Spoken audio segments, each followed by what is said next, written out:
Hello and welcome to the AVForums podcast for Monday the 26th of March. And joining me on this edition, Steve Withers. Do you bleed? Mark Hodgkinson. What are your superpowers again? Ed Selley. I'm not the one who bought a pitchfork. And Kaz Harlow. That's not the saying. That's the opposite of what the saying is. Welcome to the podcast for this week. And just to get some house cleaning out the way, first is housekeeping is what I meant to say at the start of the podcast. We are taking Easter off this year. Well, these guys are. I'm going to be busy. I'm going to be working over Easter because somebody's just dropped a product on me, which we'll discuss a little bit later on, which needs to be turned around within 6 days. So we are off for Easter. So there's no podcast next week. So if you're listening in on Easter Monday, don't be surprised there's no podcast. We'll be back the following week. And I guess it's kind of hard to believe that it's Easter and spring and all the rest of it with the weather we've been having recently.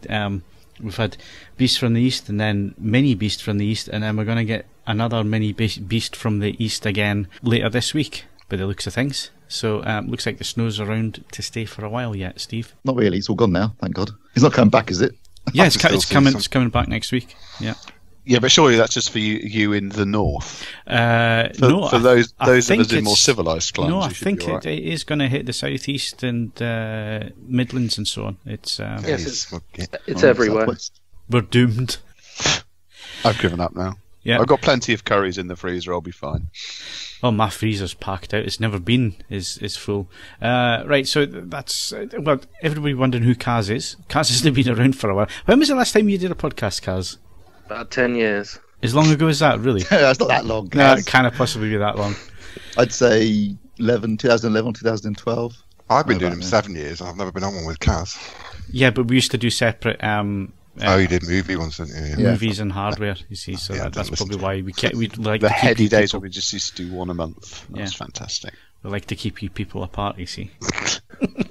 Can't have you mingling and mixing. So yeah, probably about 2012. So if people don't know who Kaz is, Kaz runs the movie section of AVForums. So he's responsible for all the disc reviews that you see. So the 4K Ultra HDs, the Blu-rays, the occasional DVD. I don't know when the last time we did a DVD review. Probably 10 years ago on that front. And also the cinema reviews. So Kaz looks after all that, and he's popping along for the podcast because it's the end of the month podcast. It's the last one before Easter, and we're going to be covering the best of the month a little bit later on. So it'll be interesting to see what Kaz picks there. So competition-wise, Mr. Hodge, we don't hear your voice very often on the podcast. On you go. Okay, we've got 3 Yamaha Musicast system products to win. These are separate prizes, by the way. We've got the YAS 306 soundbar, the WX010 wireless speaker, and the WXA D10 wireless streamer. And that one closes on the 20th of April. And we've got a super prize courtesy of Philips, which is the 55-inch 9002 OLED 4K TV, and that one closes on the 30th of April. And is that a good TV, Mark? That's a very good TV. Yes, I would recommend everyone enters that to win it. I've not entered just that. Presumably we can't as staff. No, you're not allowed, Ed. Sorry. Yeah, you can. I can. Can you? Yeah, you can. It's only I suppose I'm not. I'm is it only me? Phil that can't enter. Is it only me? Is it? All right. Yeah. Okay. Once again, I'll get the short straw. Okay, well there you go. You could win a Philips TV, and Mark's got one and he really likes it. I love it. Yeah. Good stuff. Right, so that's the competitions out of the way because there wasn't any previous competition winners, was there, Mark? Not this week, no. Okay, right. We'll be back with hardware news in a sec.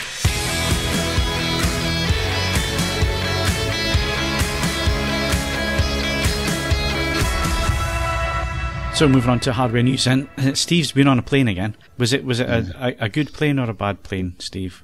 Well, it was EasyJet. Does that answer your question? That's a bad one then. Actually, in fairness to EasyJet, it could have been a lot worse because yesterday the French air traffic controllers were on strike in typical French fashion. So when we got on the plane, we got on the plane at 4 o'clock Madrid time, and they announced that we'd be sitting on the tarmac for 2 hours because of the strike. And we thought, oh, God. And then they said after about 5 minutes, actually, it's only going to be 40 minutes. And I think maybe that was deliberate, just to make the 40 minutes seem a lot less than the 2 hours. And we actually landed when we were meant to land at 6 p.m. UK time. So in actual fact, I think they did a really good job of getting us back. The only thing with EasyJet is, though, it's always a scrum, isn't it, to get a seat? And it's allocated seating these days. Is it really? No, the seating's allocated, but everyone, because they make you pay to put anything in the luggage hold, everyone brings everything on board with them, so there's never any overhead locker room. Right. That fills up real quick. Well, the last time I got on an EasyJet flight, it was a scrum to get a seat, and then once I got sat there, air stewardess asked me to move so a family could sit together, and I ended up with a seat next to the toilet, didn't I? And it's what a horrible flight that was. I vowed never again. But anyway, you went to Madrid. Why did you go to Madrid? Yes. I was in Madrid, which is where LG have their European head office, which I didn't actually realise until I got there.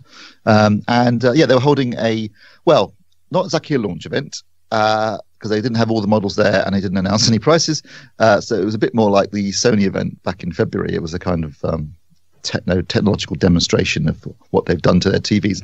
And since we'd seen most of that at CES, it was there wasn't a lot new. But what they had there was they had the C8 OLED TV, they had the E8 OLED TV, and they had the W8 OLED TV. So they didn't have the G8 or the B8. And in fact, I don't think I've even seen. Have you ever seen a B8? They didn't have any at CES. I haven't seen any photographs. I have no idea what the B8 looks like. I know what the G8 looks like because that was there was a B8 at CES. It was next to the C8 that they was doing the demo on. It was to the left of it. I'm going with the fact it looks like a television. I'm just throwing it out there. I was just curious what its stand looks like. So they had those there, and they also had the SK9500, which is their LCD nano cell TV, and that was next to an SJ9500 from last year. And they did a sort of dark room demo where they had an E7, an E8, and it was disguised, but it was quite obviously an A1.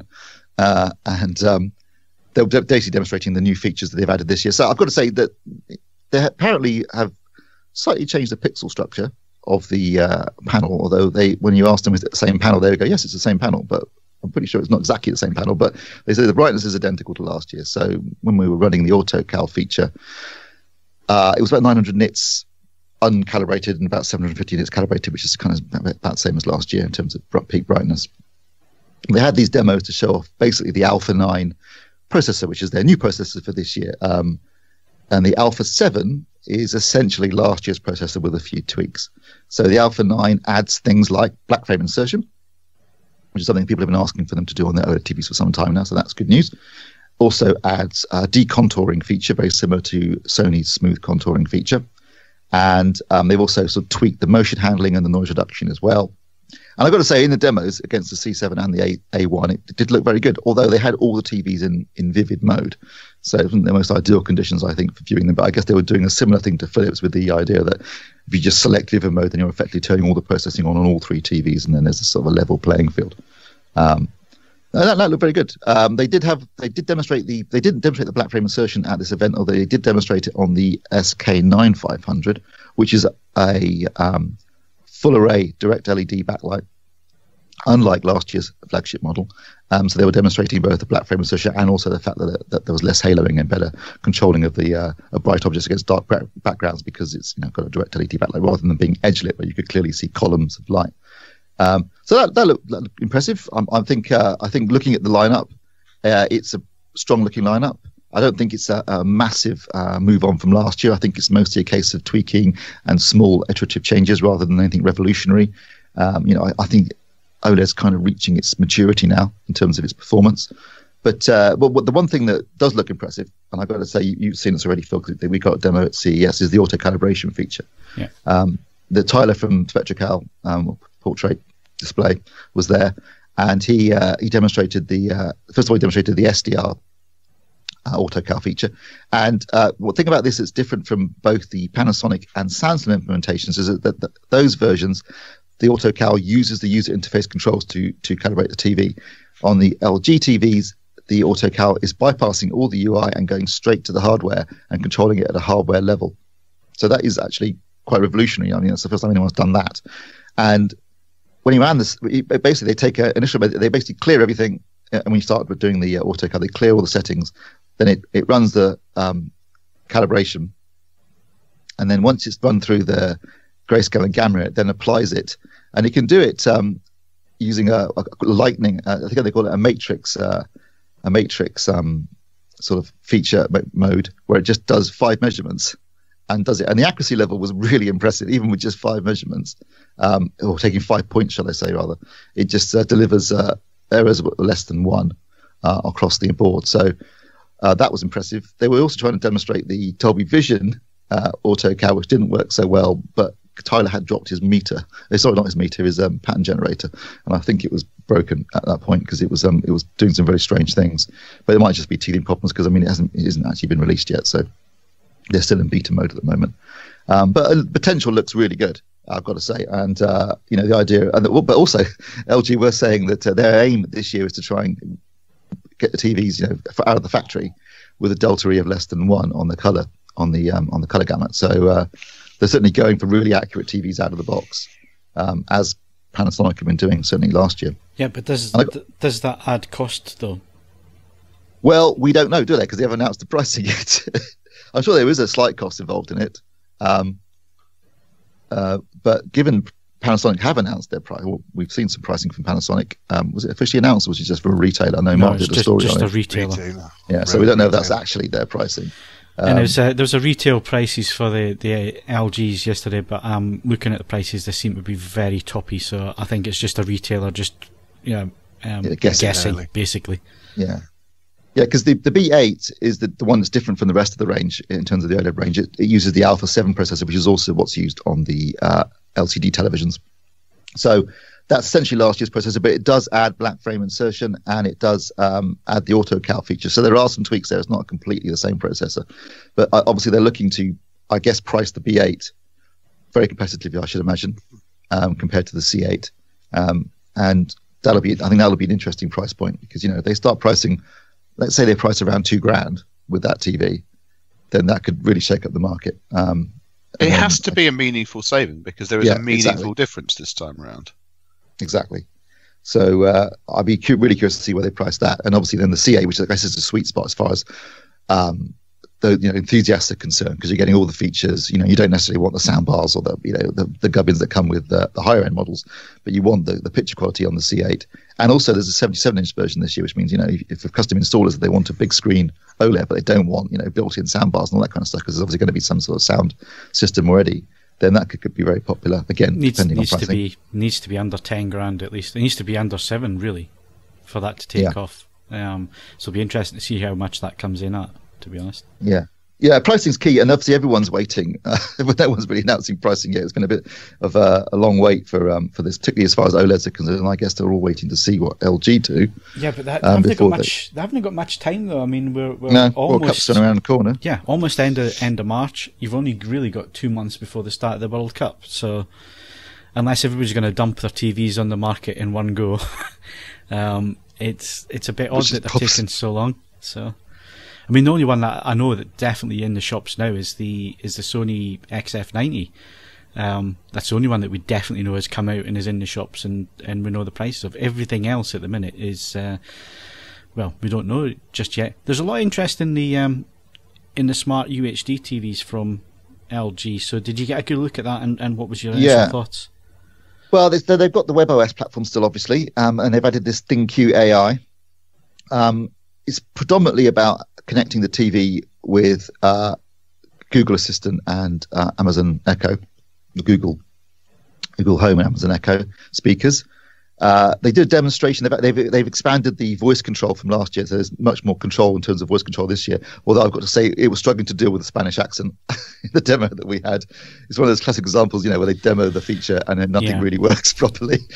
It worked a lot better when we switched it from Spanish, because there was a Spanish guy doing it and it was in Spanish, and it was struggling with the Spanish accent, I think. But once one of the other guys switched it to English with the English controls, it did seem a lot more reliable. But how much people are going to use that, I don't know. It often seemed like one of those things where they're demonstrating, you think it would have been a lot easier to just use a remote control. But they got that added. They've made, basically, it's nothing revolutionary. Most of it just seems to be tweaks to the user interface. They've added more images to the gallery section. They've added the gallery to the LCD lineup. It's still using VA panels, or are they IPS? They're IPS panels. They're IPS, are they? Yeah. What did you think in terms of picture quality? I thought that the SK9500 looked pretty good, actually. I mean, there was a bit of blooming still, despite the fact they're using a direct LED backlight. But I thought picture quality-wise, for what limited examples we had to look at, it looked very good, and Alphax's performance is obviously a lot better than a VA panel. We couldn't really tell much about black levels; they weren't really showing that. But it was all your typical examples, typical demo stuff at the events, lots of bright colours and bright images. But I thought it looked interesting, and given that we haven't seen an LCD TV from LG in a long time, they've really been pushing OLED. So it'd be nice to try and get one of these in this year, just to see what they're like, what the performance is like. Because I think that there is a lot of interest on the forums. Those that don't want to go the OLED route, they are looking for alternatives. So it'd be interesting to see that one. And again, with the IPS panels, be interested to see how far that technology's come along, because people have avoided it for a number of years, manufacturers as well for a number of years, but seem to be falling back that way. I mean, Panasonic are going IPS, Philips have got a few. Going IPS, so it'd be interesting to see what the quality is like. And black frame insertion as well in these, is there? Yes, there is, exactly. Okay. And obviously, because they're brighter than an OLED TV, it works a lot better on those, because you don't have problems with dimming the image. And they said that the brightness was the same as last year, although we don't know how bright last year's TVs were, LCD TVs were, because we hadn't actually seen them. But they were saying between 1,000 and 1,500 nits. As far as the, like I said earlier, but as far as the OLEDs go, I don't think there's going to be any difference in brightness. It's basically the same in that level, same performance in those terms. It's more processing tweaks this year. And of course, they've now got 3D lookup tables as well, haven't they, in the OLEDs? Yeah. In the Alpha 9 processors, it's 33 by 33 by 33, and in the Alpha 7, it's 17 by 17 by 17, so a lot more color accuracy. I mean, I think if you look at the overall package, the CA in particular, since that's I guess their sweet spot. If you look at the overall package in terms of features, performance, and everything they built into it, and the potential, I think it could be an absolutely cracking TV.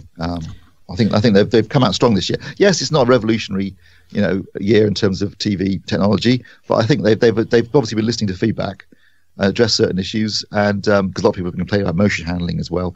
And I think they've come out with as strong a TV as they can. And ultimately, it will fall down on pricing, I think.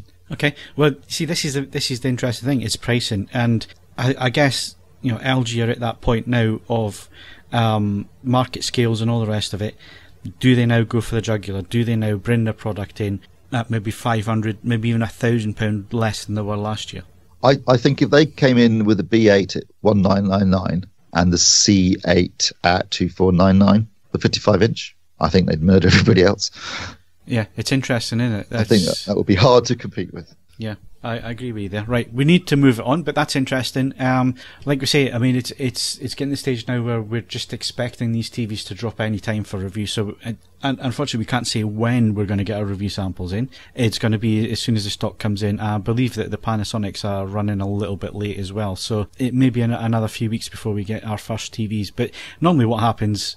You'll back me up on this one, Steve, is normally what happens is it's a bit like buses, you don't see any for a while, and then they just all come along at the same time. Floodgates open, and TV's left, right and centre. Yeah, we've never got enough time to, it's like, how am I going to do this? How am I going to do that?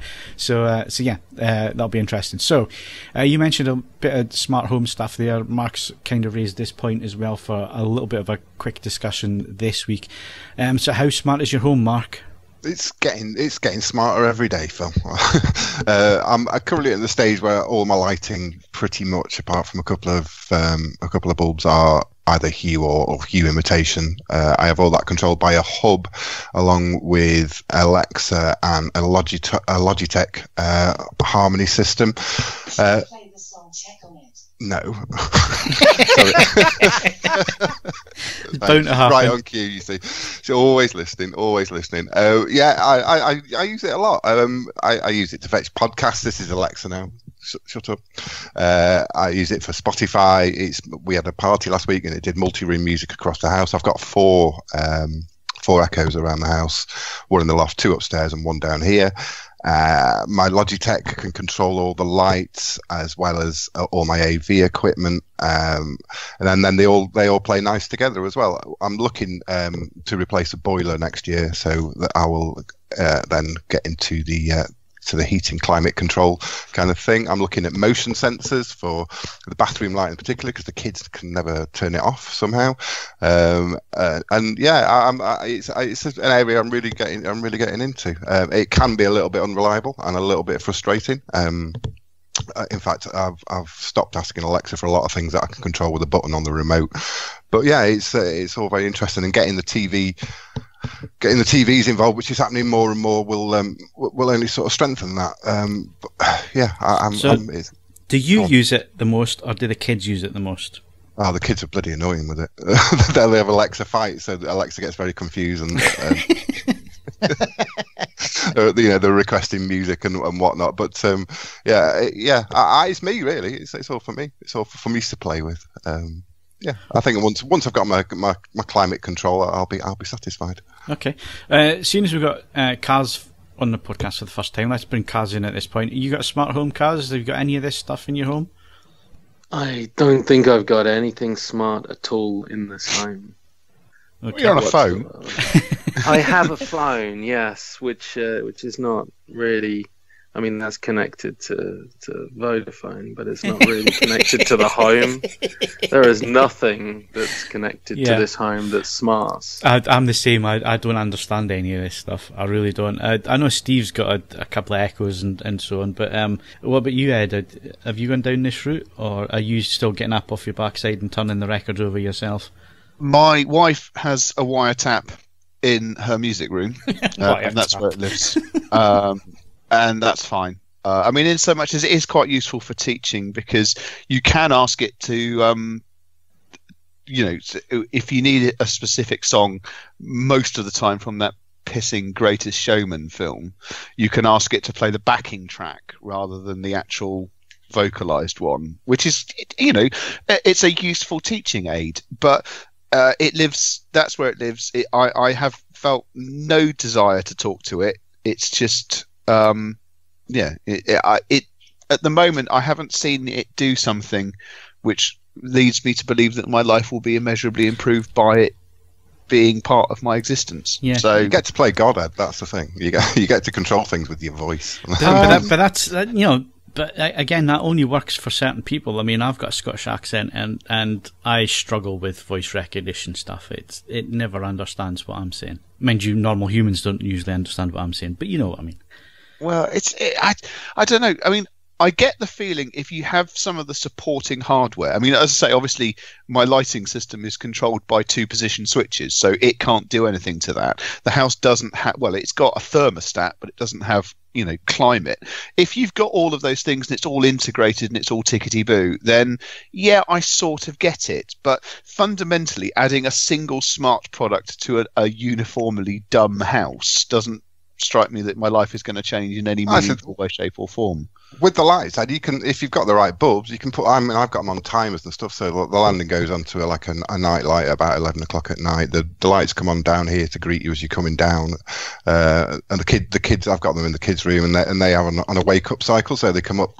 This daylight sort of gently comes on at 10 past 7, and then gradually gets brighter till past, and it works. They wake up a little bit more pleasant than they used to. Yeah, there's all sorts of stuff you can do. I've got them grouped together so I can have certain lighting scenes. Plus, what I really like about the bulbs more than anything is you can control the color of white with them, so you can have different color temperatures for different parts of the day, which I find really effective. Wow. Right. I mean, I suppose the thing is, just as a final point on this, I worked for some short period of time in custom install, and I think it left me absolutely cold to all of this stuff. Having tried to get it to work for other people, the idea of letting any of it loose in my own house is something that's going to take me years of therapy to overcome. It's just not going to happen overnight. The fact you refer to it as a wiretap, Ed, is I think you've already got some prejudice there. It is a pissing wiretap. It's listening to you all the time. Of course it is. Yeah. I do actually have a smart device in the home. You all talking about it? I've got a grow clock for my daughter. It does different colours. Yeah, we have one of those for the boy. He's just used to ignore it and get up when he picks things up. Yeah, I think that's as smart as it gets. Okay, so if we're going to persuade Kaz to make his home smart, and Kaz doesn't really understand what all this stuff can do for him, Mark, what's the quickest and easiest way for him to get up and running and get this stuff working for him? I guess the easiest way is buying a Google Home or an Amazon Alexa and maybe a smart bulb. Okay, and that's where I started. And how does the smart bulb, for those of us that don't understand it, where does the smart bulb come into things? How does that actually work?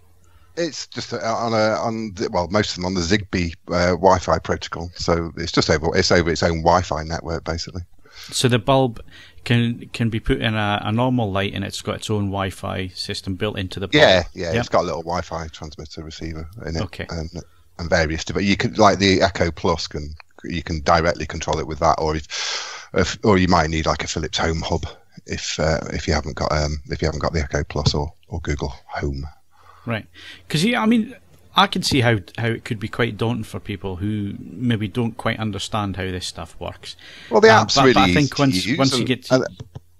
and it just kind of sets itself up, really. You just say, I'm not going to say a name, but find smart device once you plugged it in, and it all hooks up to the app, and then you can go into the app and do all sorts of stuff with it. And the trouble is if your wife has seen the latest episode of the X-Files, where they're all trapped in that really smart home, because that was a good episode. Didn't the Simpsons do that 20 years ago with Pierce Brosnan? Probably. I'm pretty sure, but with less drones. Fair enough, yes, that's a good point. Right, so I don't know if we're convincing people they should be going smart home or not, but anyway. Oh, it's fun. That's what it is. So Mark, you're going to put together a guide to people, a beginner's guide. I'm just telling you this now, so... Thanks, yeah. It's the first time heard, but yeah, okay. So get writing it down. But Mark will put together a guide, a little article on how to get started with smart home stuff, the very basics, so anybody can get up and running with the stuff. That should be on the site within the next few weeks, so keep your eyes open for that. We will do something like that, and we'll come back to it on the podcast, and we'll see how everybody's doing, and see if anybody has expanded their home and made it smart. Right. I quickly wanted to mention Dunkirk on UHD Blu-ray. I know it's not the movie section, but the thing that kind of blew me away with this, it's the first time I caught up with it on the 4K disc. Now, I did see it in IMAX at the cinema. I also saw it in a normal 240:1 projected presentation as well at the cinema. I now have it at home. I used a masked system on a 238:1 screen at home, and I used the masking because I don't like the IMAX blinking opening up and then all the rest of it. So I think Steve uses the same setup as me. But the thing that blew me away with this was it's a 5.1 DTS master audio mix only. And we're now in the age of Dolby Atmos and all the rest of it. And Steve, I know that you get quite excited when you see the latest 4K disc coming out and it's got Dolby Vision and Dolby Atmos sound and all the rest of it. And yes, Atmos done well does make a difference, and it does sound fantastic, but not all films are the same. They're not all created equally, they're not all mixed equally. They're all, care's not taken sometimes in a lot of soundtracks. I mean, Thor Ragnarok's a good example of this, where it looks like they've put the wrong version of the soundtrack on the disc because it's so quiet in certain areas. So things aren't made equal. But the thing that blew me away with Dunkirk was it was a 5.1 mix. It's probably the best disc I've heard this year on my system. It was absolutely phenomenal, and I wasn't using an up mixer or anything like that. It was just straight 5.1 DTS master audio.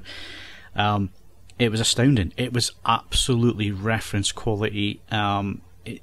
When you were in the dogfights and stuff, you didn't need the overhead channels. You were there, you were in the middle of the action with the visuals, with the sound and all the rest of it. And it just goes, I think, to prove a point. And we keep coming back to this as well with, Blu-ray and 1080 projected images and all the rest of it. When it's done right, when it's set up right, when it's presented properly and care and attention's taken, it's astonishingly good.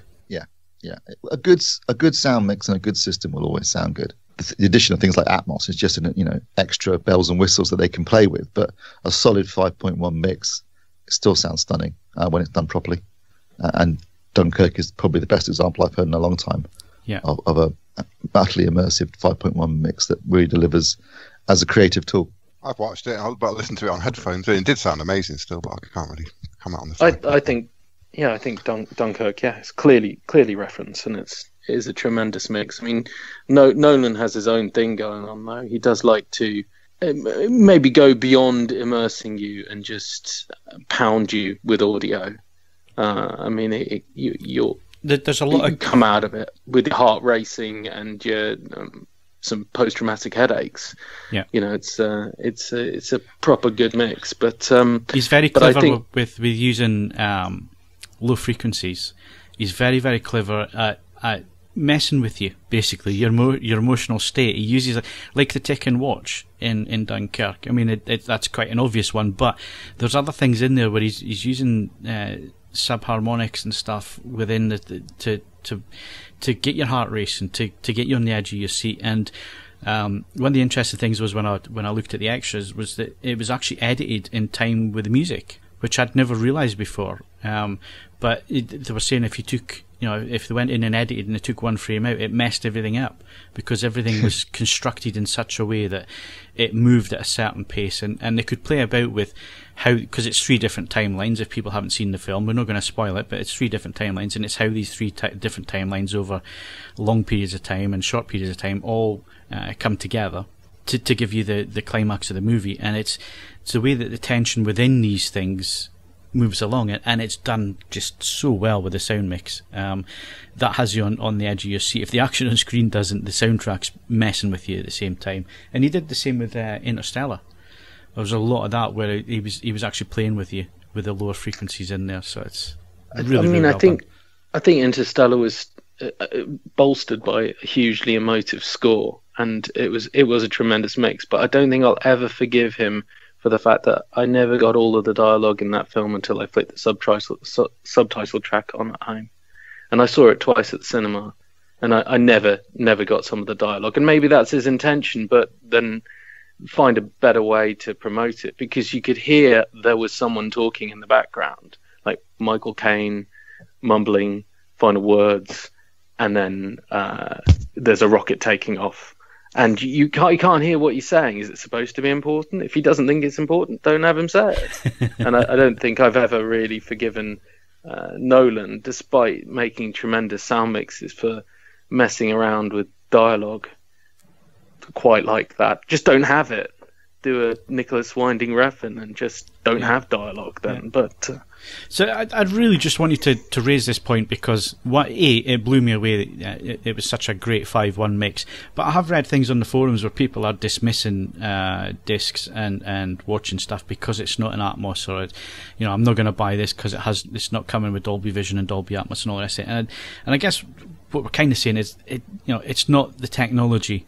It's the care and time that's taken to put these films together, to put the soundtracks together. That it doesn't really matter what they're presented in, as long as it's good quality, and the care's been taken with that. And that's an obvious case there with Dunkirk. So just wanted to mention that. And don't it's like people with scope screens saying, "I'm never going to watch a 16:9 film again." Don't do that to yourselves. You're missing some great stuff if you do that. It's not all about the technology. So let's move to Ed and his wrap-up of the month for album, vinyl release and playlists. Yeah, all right. Okay, I'll try and keep this brief and on point. Album of the month is from British band The Editors, or Editors. They've dropped the definite article. This is their 6th studio album. It's called Violence, and it's not quite as breathtakingly brilliant as their last album, In Dream, but given that was near perfect, that's still a pretty impressive point to be at. It's a cracking listen. It's available on multiple formats, so get stuck into that. Vinyl release is another album released this month. It's from David Byrne formerly of Talking Heads and so on and so forth. First album in donkey's years. It's called American Utopia, and this is both a recommendation for vinyl, and also, if you're interested in high-res digital, have a look in that direction as well. It can be listened to on Qobuz and Tidal in their respective high-resolution delivery systems, and it can be purchased as a high-res download. Everything that David Byrne has ever done has been beautifully mastered and recorded. This is no exception.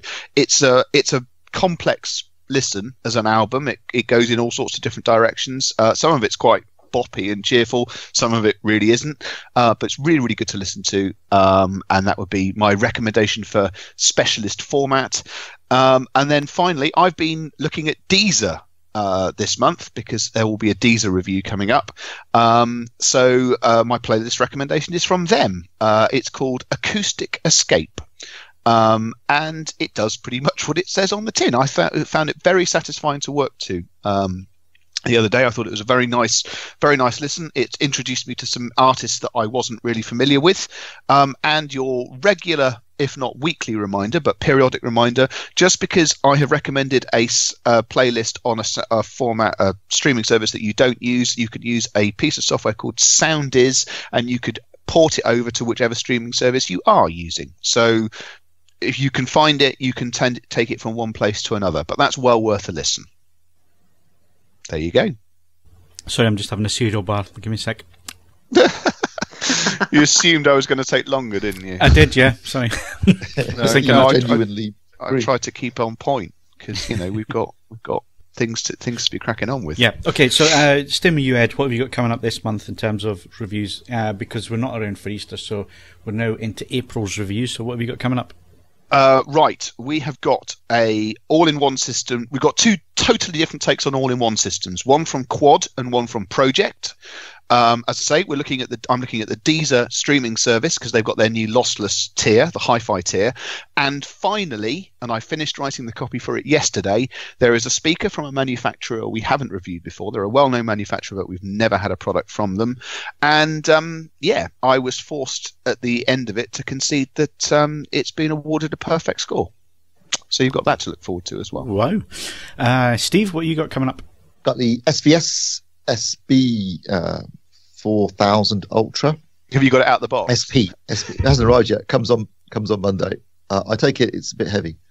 Yeah, actually, getting it out of the box isn't too bad. They've put some serious thought, presumably in a society which is as litigious as America. They have worked out how people will not sue them for the cost of their hernia surgery. So the box, actually extracting the subwoofer is really, really clever. But getting the box into position, you might as well just have a forklift truck in the house. It's just ridiculous. Right, so good luck with that.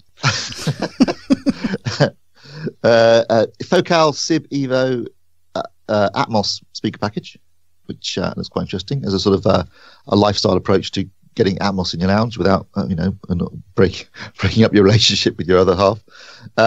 And some more subs probably as well, including from Velodyne, Rel, and possibly JL Acoustics. Right. Okay. So we'll see what you come up with next week, but in next month. And hopefully some TVs in the next month will be nice as well. Yeah. Hopefully. Fingers crossed on that one. It seems to be that they're all delayed at the minute. So it's interesting when you suddenly actually start pining for TVs as the lighter and easier to move around on, just a smaller option. Yeah, I've only got one thing at the moment. Obviously, I'll do more than one thing, but there's just the one thing coming through. It's a rush job as well, but it's the new Sony VW760ES, which is their laser 4K projector. It's 14 grand, I think it is, price-wise. But it's their undercutting of the JVC Z one, which Steve looked at a number of months ago, which was 35 grand. So it's a bit of a saving on that one. We'll give it that. So, but it's a bit of a rush job. It's coming to me on Tuesday, and then it's leaving the next again Tuesday. So I like to spend a bit longer with stuff, but we'll have to race that one through. But it'll be interesting to see what that's like. Again, it's 4K, it's laser source, wide gamut, so on. So it'll be really interesting to see what the HDR performance is like on that one, because we've kind of been saying it for a while, Steve, that we think that that's going to be the solution for better HDR. I mean, it's never going to be the same as a TV with a projector. No, never. But a laser source, it should give us a little bit more in terms of specular highlights, a bit more in dynamic range and so on. Yeah. No, it's. I think laser's the best hope for a decent HDR performance from a projector.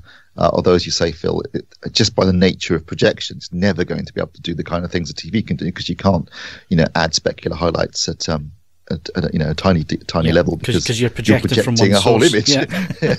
It's just physically impossible. There's no way to do it unless you use abandon projection entirely. You do something like the Samsung cinema walls that they're doing, which obviously can do that because they're essentially a load of TV panels. It'd be interesting to see what you think of it.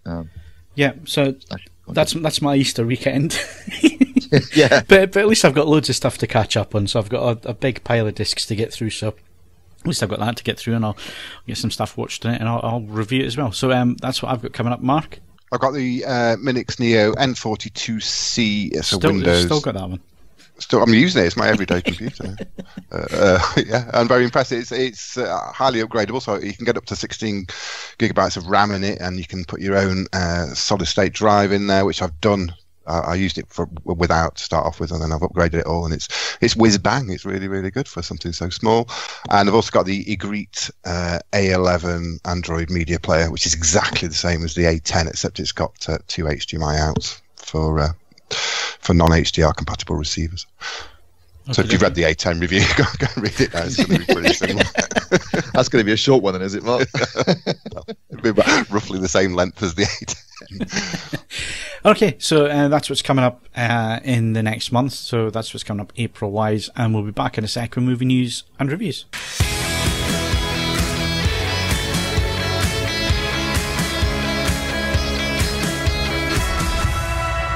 Okay, so moving on to movie news and reviews. I know I said reviews. We don't have any this week. We haven't been at the cinema. Steve's been away in Spain all week. And, well, unless Kaz has been to the cinema. Have you been to cinema, Kaz? Well, I saw Tomb Raider, if that counts. Well, there you go. You can talk about that. Oh, there you go. Yeah, Tomb Raider. What did you think, Kaz? Well, as one of the forumites commented very poignantly, it was probably the best video game adaptation we've had this year. Yeah, okay. That says everything you need to say, doesn't it? I mean, Alicia Vikander, she's worked out for the role, she does it well, and there are elements to it that are quite interesting. It's a real conflict in the film, though, because you spend half the film, which is an hour, with quite a down-to-earth version of Tomb Raider, and then you spend the last half with, female Rambo in the woods firing arrows at things, and there's a bit of a clash there.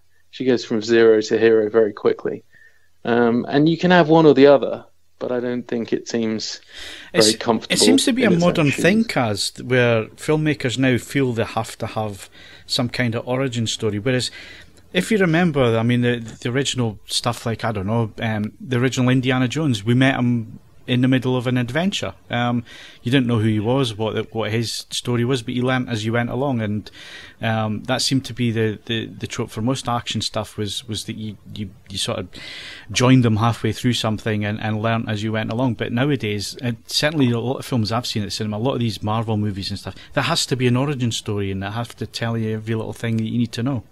Well, I almost understand the Marvel formula, particularly with more obscure characters who people didn't know. Like the first time I came across Iron Man, I didn't really know his backstory, so it was quite interesting to see how he became Iron Man. But you're right, they're doing it for everyone, and the Tomb Raider versus Indy comparison is a perfect analogy. I mean, I don't really want to know about Indy's parents' relationship, nor his childhood. Well, till the third film, anyway. His bike racing. Well, I mean, the snippet at the beginning of the third film is great because we want more of Sean Connery, and that's fine. But it's not designed to introduce us to that character. It's actually designed to introduce us to Sean Connery's character, and I think that it's really unnecessary in Tomb Raider. Things like Tomb Raider, they could have thrown us in there. It's not like we don't know what she does. And if they want to have her be a slightly more interesting character, they could afford it a few flashbacks, or they could hint at something more. But it seems like a very this is our structure to doing it. They've got a flow chart. We have to have this scene and this scene and this scene before she can actually be Tomb Raider, before she can be Lara Croft in the jungle. She has to do X, Y, and Z, including like a bicycle race and maybe do some UFC fighting in the ring. It doesn't need that. In my opinion, it doesn't need that, and I think it is cookie cutting, making movies by numbers.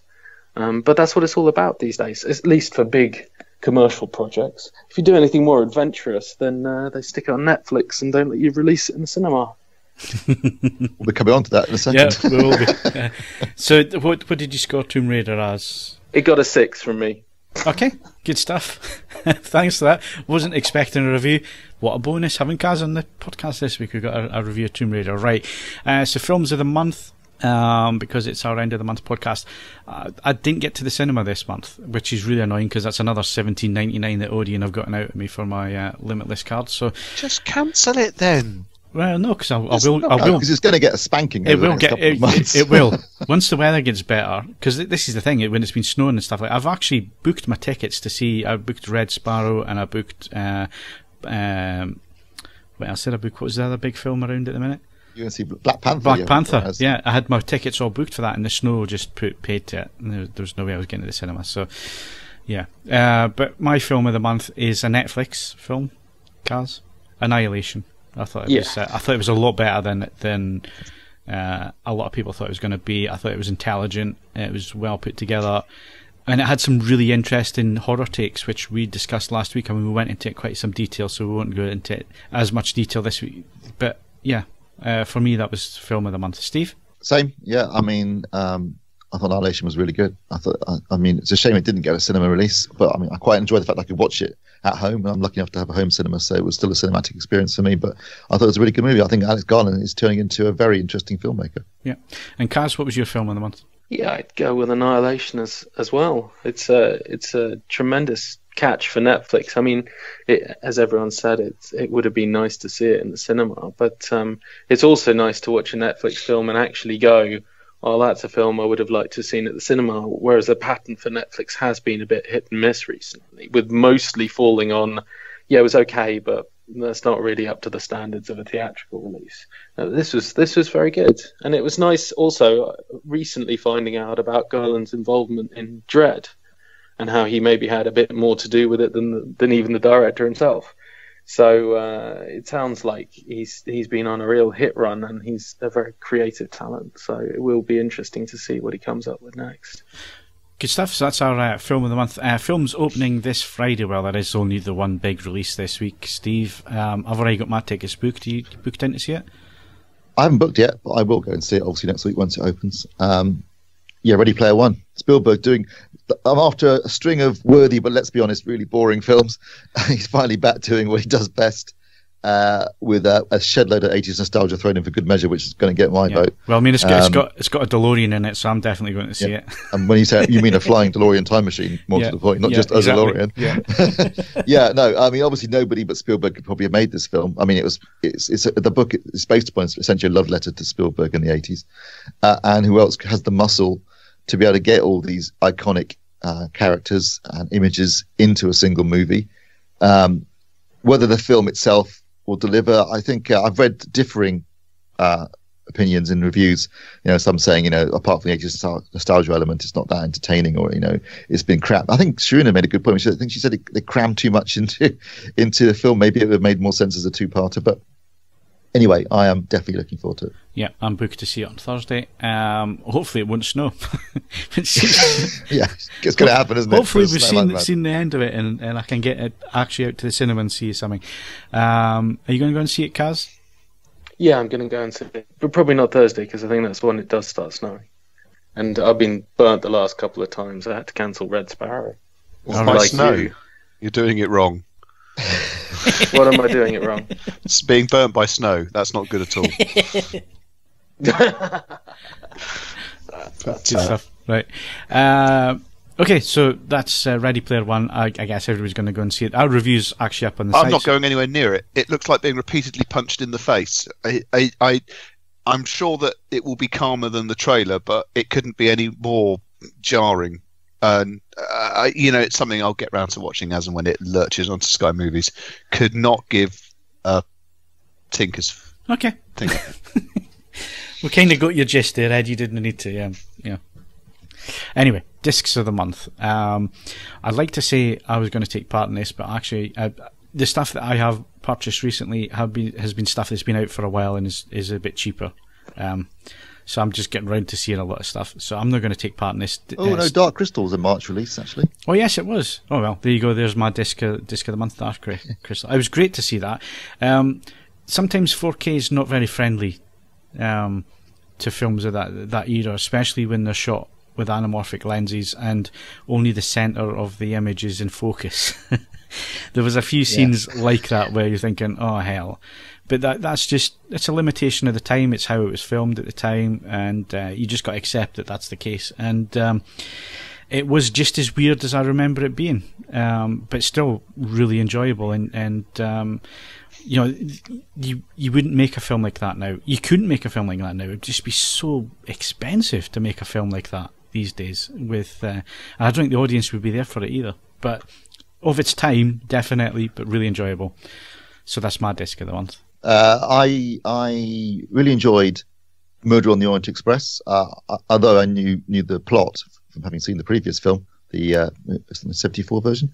I thought as a disc it was actually stellar because it was shot in 65mm. It looked gorgeous, had a great Dolby Atmos soundtrack, and the cast were game and fun, and Johnny Depp was bearable for a change. So I actually quite enjoyed that. Also, as a Blu-ray release, I really enjoyed The Death of Stalin. That's really great fun, really funny, great cast, and it looked good as well.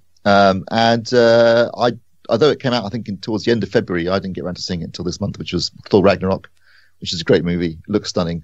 I've got to say, the soundtrack issue, just turn up the volume.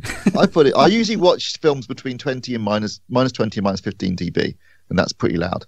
This one I watched at minus 10 dB, and it was still bloody loud. You know, the bass was thumping in my room. So I think maybe it's been mastered at a lower level, but just raise the volume and you'll be fine. That's what I did, and I didn't think it was an issue. In fact, when they went back to I had one slight problem because it was at minus 10. It went back to the menu page where the volume was considerably louder, and it blew the fuse on my fuse box for the 2 subs. There is an issue. I think it's a compressed version. It's been released, reading between the lines on Twitter. So people that were involved with the discs. So, Kaz, you got a disc of the month?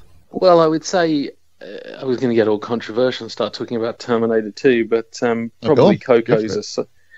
Well, okay, let's do that then. Because I have seen T2, and I think Steve's seen it as well. Yeah. So we can talk about this one quickly, but we can talk about it. Well, I don't really get why it's been. I get what Cameron's done with it. He's taken the classic look of Terminator and he's put it through all the modern tech he can find and come up with, in my opinion, the closest approximation to a digital version of Terminator 2. But I'm okay with that. It looks very polished and it looks very clean, but there's a shed load of detail. And I can't see that the kind of detail we're talking about isn't the pasty, waxy jobs that people talk about Predator for a decade. I mean, it's proper pore deep, and I think it looks tremendous. And there's a lot of feedback on this one, and there's a lot of controversy surrounding what he's done to it. I get that people love grain, and I do appreciate the filmic look it gives some films, but in my opinion what Cameron's done to Terminator 2 does make it look different in not necessarily a bad way. It's given it a new lease of life. I mean, there's a lot of talk about colour timing, and I've got to say, I mean, I saw this in the cinema as well in 3D when it was re-released. I went to the cinema to see it. I've read what people had said about the disc. It kind of put me off watching the disc. The disc sat there for a while because I haven't gone anywhere near it because of what I've read in terms of feedback and so on. I kind of agree with you, Kaz. I do miss the grain. And there are scenes there where I have memories of the scenes, having had this on every format from VHS onwards. I have gone out and bought T2 numerous times on numerous formats. I think the only one I haven't bought it on was digital VHS. I think that was the only one I didn't buy it on. I bought it on every other format, and I have my memories of it. I didn't mind the colour timing changes. I didn't mind that at all. I thought it looked really good from that aspect. I miss grain.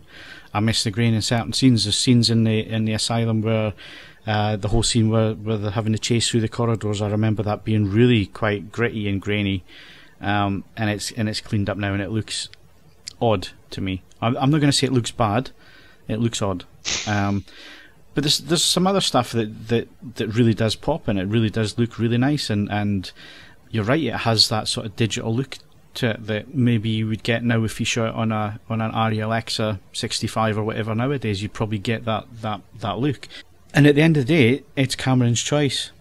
And as we keep banging on about as the director intended, if we are going to be honest to that ethos, then we have to say, well, this is Cameron's vision of it, and that's what he wanted, so who are we to argue? But I do have some issues with it, but not as badly as some of the criticism that I have seen floating around on the internet. Steve?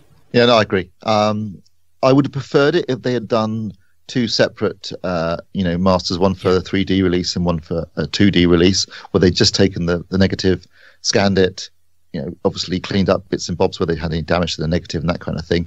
He did fix some effects that I had no issues with whatsoever, because I think that was that's totally within his purview, and I think he did a good job of just tweaking a few things where, like, for example, the bit where the stuntman's on the bike and it's obviously a stuntman wearing a Schwarzenegger mask. They put Schwarzenegger's face on it now, so it's much more seamless. That's fine. And I can understand why they would have tried to remove any obvious grain for the 3D version, because if you're looking at a left and right eye, you don't want either one to be slightly different, because that will look weird. So they probably had to clean it up to a degree for that purpose, which is why I said I would have preferred them to have done a separate 2D master. But having said all that, like you guys have said, when I actually watched it, I thought, well, okay, yes. I mean, essentially what Cameron's tried to do is to make a film that, if he'd shot Terminator 2 yesterday, that's what it would have looked like. And I guess that was his intention. And maybe he felt like the modern audience wouldn't, if he'd just done a straight transfer of the original camera negative, the modern audience might have found the grain a bit distracting, because obviously it was shot on Super 35. The way that process works, you're blowing up a 35 piece of film, so any grain is going to be more obvious. And that's the decision he took. And like you say, yes, there's a couple of scenes where maybe I thought that would have looked a bit gritty and grainier originally, but overall I found it to be quite watchable, and I still enjoyed the movie. And it just looked like maybe an attempt on his part to make it to appear slightly more modern, because it is a 27-year-old movie now. 91. So 91. Bloody hell. And also he's been shooting digital for a while now with the Avatar movies and everything. So perhaps he just felt like he wanted to do that. But like you say, it was his decision. He's James Cameron, right? He knows what he's doing. He knows his technology inside out. He's very hands-on with everything to do with him. And this must have been a decision that he took, and so ultimately I got to live with it. Yeah, and it's not nearly as bad as some of the criticisms making it's not like the absolutely not. Kaz mentioned Predator, where you've got these sort of waxwork looking images of Schwarzenegger. It's not as bad as that. It's been very subtly done, and I think actually ultimately it looks very watchable. Yeah. Okay. So that's discs of the month. Disc coming out this week, Steve. Quickly. Coming out this month, Justice League. My disc arrived yesterday, actually. I saw it at cinema I think. Did you see it at cinema, Phil? I did, yes. Yeah, and you did, Kaz, didn't you? And obviously, I think we can all agree, disappointing to say the least. I kind of knew that going in, so it wasn't really a shock. I don't think I prepared myself for it, really. Not at the cinema, because I reviewed it, and I don't think I had my expectations pretty low, but I thought they could have pulled off an ensemble superhero effort better than that. I guess I didn't expect things like slightly comical acting, and I didn't expect the moustache thing. I mean, that's oh god, yeah. I mean, that really. I saw it twice. I put my friends through it as well, and one of them didn't even notice the moustache problem, and I was like, "Do you have eyes?" It was an appalling job. I mean, right from that telephone box scene, which was actually a really, really nice scene, a classic Superman scene. But it looked like a very poor CG botch job, and rush job basically. I think that's the problem, isn't it? They had to do it really quickly. Don't expect it from a movie that costs that much, and I think it does take you out of it. They haven't earned a Justice League movie yet. I still watch all the Justice League cartoons with my daughter, and they haven't watched any of them. They haven't got a clue what they're doing, and they've just jumped straight on it to get the money that Marvel are getting. And I think sounds a bit like Ryan Johnson. Yeah, it's a false economy, because it's Warner DC have got a terrible name for themselves, whereas Marvel have just got a very consistent, regular, solid output with a few exceptional Winter Soldiers in there, and it's such a shame, because DC. I mean, when they're at their best, they're pulling off an average Marvel movie, and that's it's starting to bite them in the arse. I think people aren't stupid, and I think everyone agrees that Wonder Woman was fun, and they pretty much got that right, apart from the classic DC ending of two superhumans beating the crap out of each other and smashing the rest of the world up at the same time. But Justice League only made 600 million at the box office. That was well below expectations, well below Batman vs Superman even. Whereas Black Panther, 1.2 billion and counting. Just gives you an idea of how far ahead of the game Marvel is in terms of delivering quality product people want to see. And I can only imagine how much money Avengers: Infinity War is going to take. I mean, this is a film that they spent 10 years building towards. And I expect that to be doing near Force Awakens numbers if it's a good movie. I think it's going to just murder everything, including the Solo movie that opens up a couple of weeks later. So yeah, you're right. Justice League it was a mess. It clearly was one film that then was sort of turned into another film by Joss Whedon.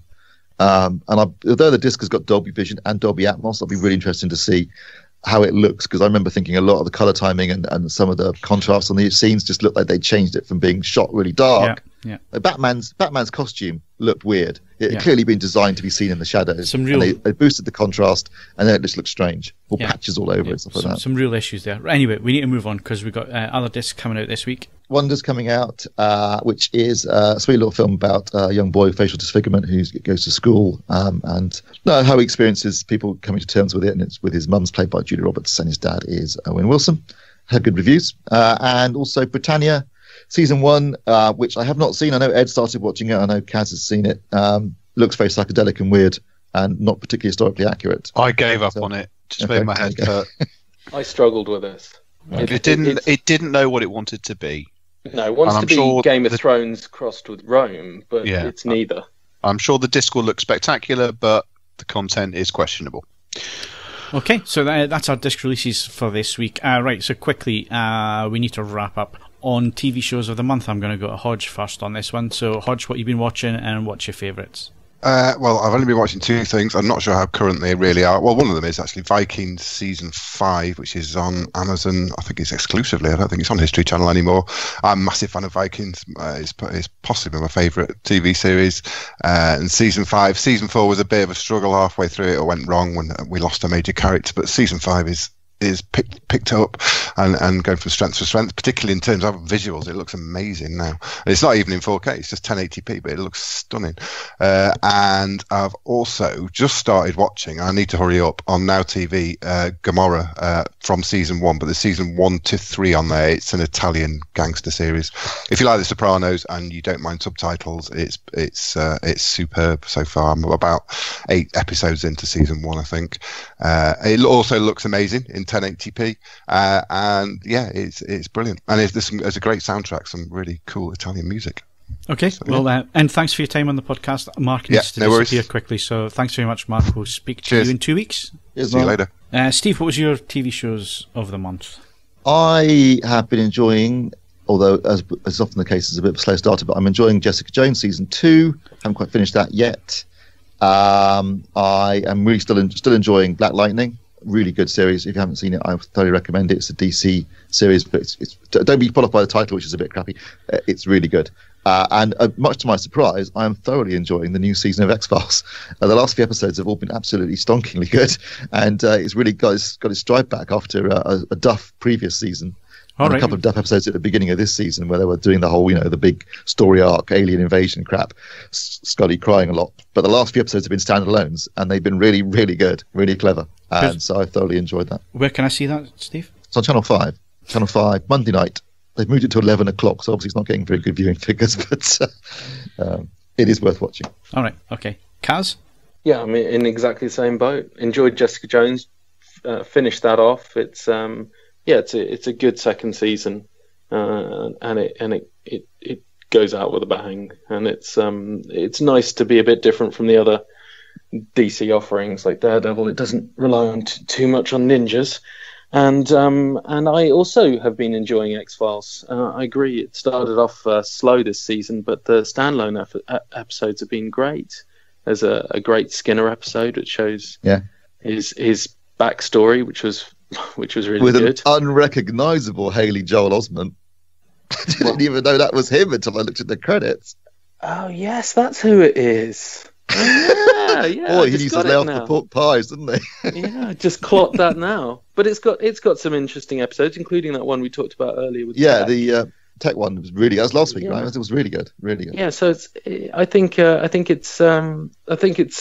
got done well, and I'm sorry to hear that it sounds like we'll lose Gillian Anderson for anything else they do. In fact, what they're talking about is there won't be any more X-Files because is it Disney will own it from now on? So yes, it'll get rebooted. So I'm almost gonna miss that because we only got a couple of episodes left, and they'll never round everything up. If I'm honest, original first time around, I think I watched up to 3 and then I gave up on it. I think 3 or 4 when it started getting too sort of alien conspiracy heavy. I kind of gave up on it after then.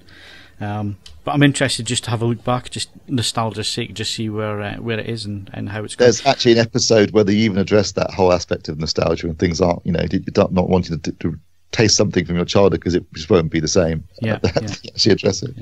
Yeah. For me, I'm going to move it away from streaming and all the rest of it, back to BBC. Still Game. It's about 3rd episode in now. I am thoroughly enjoying that. It's fantastic stuff. Really is really good.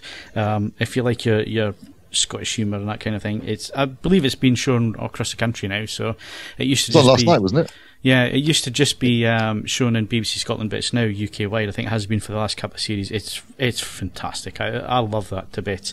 And I've got to say, after a slow start, I'm really quite enjoying this season of Top Gear. If you like your cars and you like action and that kind of thing, it's getting really quite good.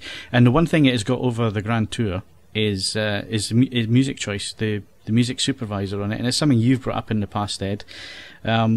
Just the way that their films are put together, the editing, the way that they use music and so on, and the chemistry between LeBlanc and Chris Harris is so much better this time around. And I think the producers are starting to realise that because Rory's getting less and less and less to do as the series goes on. But from a slow start, it's actually really quite good now.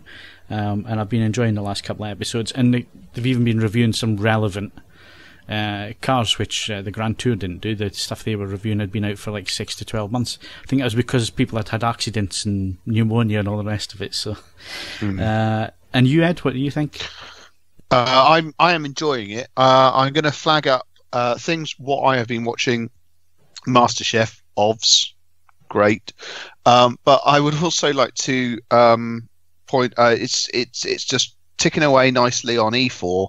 Brooklyn Nine-Nine. What a comedy program! It has some absolutely perfect moments every single episode, and I love it. It's not exactly highbrow, but it's really, really good. Interesting, because I watched the first 2 and I didn't really get into it, but it's worth sticking with it, is it? I reckon so. I mean, the way that they build the characters, and I never know how to pronounce the poor bloke's name. Andre Brouwer, however it's pronounced, who plays Holt. They just start to have more and more fun with Holt, and it's just, how on earth he keeps a straight face during most of the stuff he's doing, and the people around him keep a straight face, I will never know. Holt is the spiritual successor to Ron Swanson in Parks and Rec in terms of being a truly standout creation that lives or dies on the acting talent of the person doing it. I think it's brilliant. I thoroughly enjoy watching it every single week. Okay, so that's it for the podcast. Sorry if it's felt rushed this week, or it certainly will in the edit. But we'll make a nice change after some of the epic fair, ones that got out mostly recently. on point. It shouldn't require too much stuff to be chopped about with. It's pretty, there's pretty not tight. that much. Yeah, there's not much. And it's been nice having Kaz on the podcast. Thanks for coming along, Kaz. Hopefully we'll make this a bit more of a regular occurrence. Yeah, I'm sure I can make it in the next 7 or 8 years. That's cool. That's great. Thanks. So yeah, that's it for the podcast. Don't forget, we're not around next week. It's the Easter weekend, so we do hope you have a great Easter. We'll see you back here. My thanks to Steve Withers. Finally, someone who doesn't complain. Mark's disappeared. He had to leave early. Ed Selley. I hear you can talk to fish. And Kaz Harlow. Oh, are we doing the quote thing again? Oh, yeah, we do it at the end as well. Beginning and end. What, another quote from... Okay. Yeah. I'm rich. Speak for yourself. Don't forget, you can follow us on Twitter and Facebook. Bookmark AVForums for the latest reviews, news and videos, and of course leave us a 5-star rating on iTunes, but only if you enjoyed the show. I'm Phil Hinton, thank you very much for listening, and we'll see you again in 2 weeks.